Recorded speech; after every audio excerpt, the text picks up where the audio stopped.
السؤال ده عن سنة رابعة. ابن اخويا في رابعة ابتدائي وعملنا معاه كل المحاولات عشان يحب التعليم. هو ما بيحبش خالص المدرسة، بيحب اللعب بس. طب هو بيحب اللعب بس ده يعني انت كده بتنتقديه؟ يعني طفل بيحب اللعب بس، هو فين المشكلة هنا؟ لا، مفيش مشكلة طبعا. والله العظيم احنا تعبنا وامه بتعيط ليل نهار عشانه، وجربنا العقاب والمحايلة ومفيش فايدة، واتحرم من حاجات كتير بيحبها، وبرضه زي ما هو وديناه لكذا مدرس ومش بيلتزم مع حد. ما بيعرفش يقرا وخط وحش، وبجد مش عارفين نعمل ايه. لا حول ولا قوة الا بالله العظيم، الله العلي العظيم. المشكلة فيها كذا مشكلة. نمرة واحد، ما بيعرفش يقرا وخط وحش، تمام. دي اول حاجة ممكن تخلي اي طفل يكره الدراسة، انه ما تأسسش كويس. وما تأسسش كويس دي مش عشان انتوا وحشين او عملتوا غلط، لا، لكن كل الجيل ده، كل سنة رابعة اللي انا شفتهم ما تأسسوش كويس، لان هم دول ضحية كورونا وضحية المنهج الجديد، يعني هم ضحية حاجتين، تمام. كون ان الاب والام بقى او الاهل مش مقدرين ان العيال دول ضحايا، هي دي بقى مشكلة الأساسية. المشكلة الأساسية هو في فهمكم انتم، مش في تصرفات الطفل. الطفل عادي جدا يهرب من الحاجة اللي حاسس انه فاشل فيها. انتوا بتقولوا عملتوا كل حاجة عشان تحببوه في التعليم، عملتوا ايه؟ يعني ايه اللي انتوا عملتوه عشان تحببوه؟ حرمتوه؟ غيرتوا له المدرسين؟ طب ما هو اي مدرس هيشوف طفل ما بيقراش مش هيقعد معاه. فاهمة قصدي؟ المدرس اللي هيقعد معاه لازم يكون ابن حلال وطيب وفاهم الحالة اللي قدامه، مش مجرد مدرس بيلم فلوس وخلاص. يبقى الولد عنده حق انه يكره التعليم. ليه؟ لانه هو اساسا حاسس انه فاشل، هو حاسس من جواه انه فاشل نتيجة انه هو مش عارف يقرأ. كل اللي مركزين معاه ان خطك وحش، ايه خطك وحش؟ مش فاهمة انا. هي ايه مشكلة ان خطه يبقى وحش؟ طب ما الدكاترة خطهم وحش فيها حاجة دي يعني؟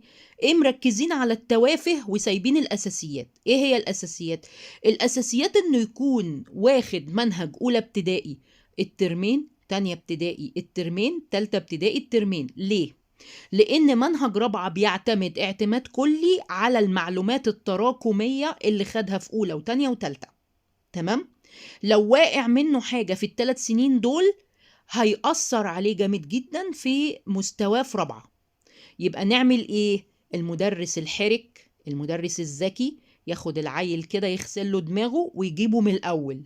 يجيبه من الأول مراجعات، ياخد منهج أولى وتانية وتالتة في سكته. احنا بنأسس، خدي بالك، بنأسس يعني ايه؟ يعني اللي وقع منه نعيده تاني. ايه المشكلة يعني؟ هيترد عليا ولية الأمر وتقول لي امتحان ومش امتحان وهيسقط ما يسقط يا حبيبتي، هو ايه المشكلة انه يسقط؟ ما هو اساسا ما بيعرفش يقرا، تمام. يبقى احنا نلحقه من دلوقتي ولا نستنى اما يسقط في اعدادي؟ ما انتوا تختاروا، يسقط دلوقتي في سنوات التأسيس ولا يسقط في اعدادي.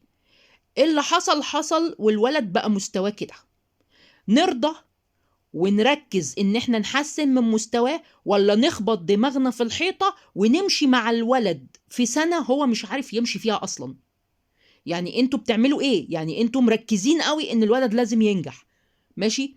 الفكر ده، التركيز ده غلط، انت مركزة في حتة غلط، انتوا مركزين في ناحية غلط. اللي هو ايه؟ بدل ما انا ما اشوف مستوى الطفل وابتدي معاه في الحاجات اللي واقعة منه، لا، مركزة ان هو لازم ينجح في السنة اللي هو فيها. طب هو مش عارف يمشي في السنة دي اصلا ليه؟ عشان وقع منه اولى وتانية وتالتة، في حاجات كتير، معلومات كتير وقعت منه، يبقى لازم يلمها عشان يقدر يمشي في رابعة، تمام. اولا ما حدش هيسقط، هو كل الحكايه انه بيجيب ملحق وبيعدي في الصيف وخلصت الليله، تمام. نمرة 2، في المدرسة مش هيخلوا حد يسقط أصلا. يعني إيه؟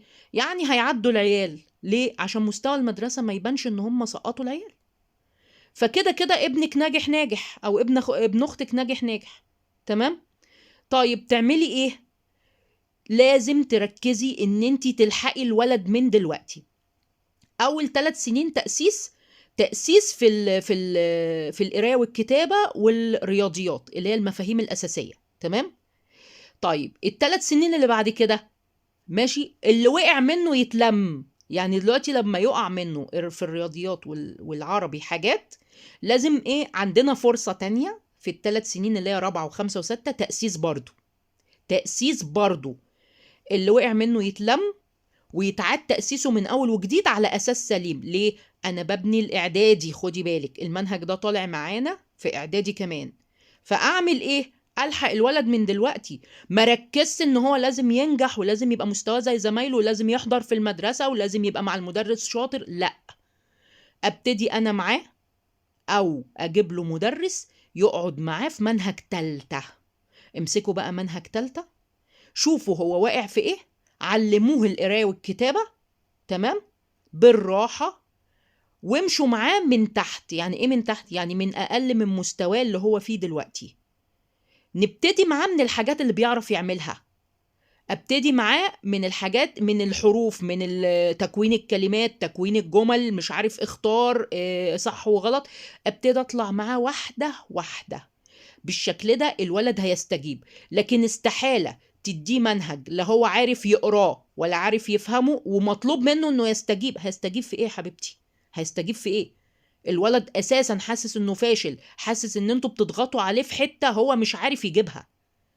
يبقى الاحسن ايه؟ نرجع سنة لورا باننا نجيب كتب تالتة ونمشي معاه فيها بسرعة شوية عشان يلحق منهج سنة رابعة. بلاش منهج سنة رابعة، هي سنة رابعة وقعت. ماشي، وكده كده هينجحوه، ما تقلقيش. حتى لو جاب ملحق ولا جاب ضعيف في الشهادة هينجحوه في الصيف. هما مش هيسمحوا اصلا ان في اطفال تسقط في سنة رابعة، عايزين ينجحوهم والسلام. فبالتالي احنا نطمن، لكن نمشي معاه من مستواه. نركز ان احنا يعني نشوف ايه اللي واقع منه في منهج سنة تالتة، ونمشي معاه في مستواه اللي هو في سنة تالتة، ونطلع بيه بالراحة. في الصيف بقى خدي منهج رابعة معاكي ما يقعش. منهج رابعة ما يقعش، تاخديه معاكي. يجي بقى في سنة خمسة مرتاح، يبقى لم شوية من المنهج، هيطلع ايه؟ مستواه هيبقى متوسط، مش هيبقى واقع خالص. في سنة خمسة مش هيبقى واقع خالص، لا. فانت لما تيجي تقعدي مع مدرس تتفقي معاه، قولي له ابتدي معاه من منهج تالتة لو سمحت، احنا مش عايزين منهج رابعة دلوقتي، تمام؟